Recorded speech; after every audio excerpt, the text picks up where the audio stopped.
Goa Organics వారి skin care, hair care, wellness products కోసం AP, తెలంగాణలో డిస్ట్రిబ్యూటర్లు కావాలను వివరాలకు స్క్రీన్ పైన ఉన్న నెంబర్కి కాల్ చేయండి. ఎన్నికల వేళ అన్న చెల్లెల మధ్య ఆసక్తికర ఘట్టాలు జరుగుతున్నాయి. సీఎం జగన్ టార్గెట్ గా చెల్లెలు ప్రశ్నల మీద ప్రశ్నలు గుప్పిస్తున్నారు.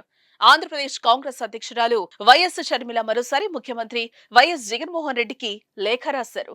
ఇటీవలే ఎస్సీ ఎస్టీల పథకాలు, రాష్ట్రంలో దాడులు జరుగుతున్నాయంటూ లేఖ రాసిన షర్మిల తాజాగా మద్యం నిషేధంపై 9 ప్రశ్నలు అడిగారు.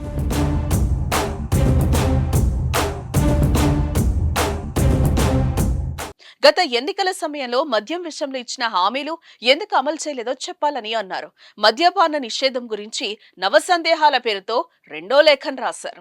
సంపూర్ణ మద్యపాన నిషేధం ఎందుకు అమలు చేయలేదని ప్రశ్నించారు. కల్తీ బ్రాండ్ల పేరుతో ప్రజల ప్రాణాలతో చెలగాటమాడుతున్నారని ఆగ్రహం వ్యక్తం చేశారు.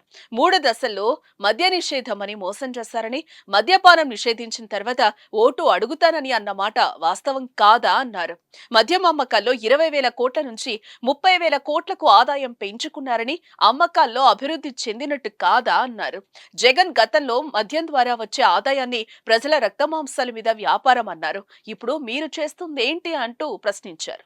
దేశంలో ఎక్కడా దొరకని బ్రాండ్లను విక్రయిస్తూ ప్రజల ప్రాణాలతో ఎందుకు చెలగాటమాడుతున్నారు అంటూ షర్మిల ప్రశ్నించారు. రాష్ట్ర వ్యాప్తంగా చేయూత, ఆసరా, అమ్మఒడి పథకాల అమలు బాధ్యతను బెవరేజెస్ కార్పొరేషన్ కు అప్పగించడాన్ని ఎలా సమర్థిస్తారో చెప్పాలని అన్నారు. రాష్ట్రంలో బెవరేజెస్ కార్పొరేషన్ ద్వారా 11,000 కోట్లు రుణాలు సేకరించారని ఎందుకనుకున్నారని ప్రశ్నించారు. డ్రగ్స్ పట్టుబడుతున్న రాష్ట్రాల్లో ఏపీ మొదటి స్థానంలో ఎందుకుందని ప్రశ్నించారు.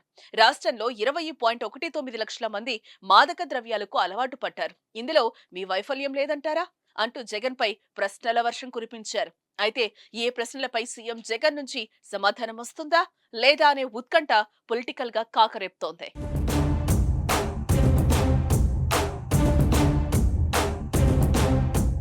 సుమన్ టీవీలో మీ పర్సనల్ అండ్ బిజినెస్ ప్రమోషన్స్ కోసం కింది నెంబర్కి కాంటాక్ట్ చేయండి.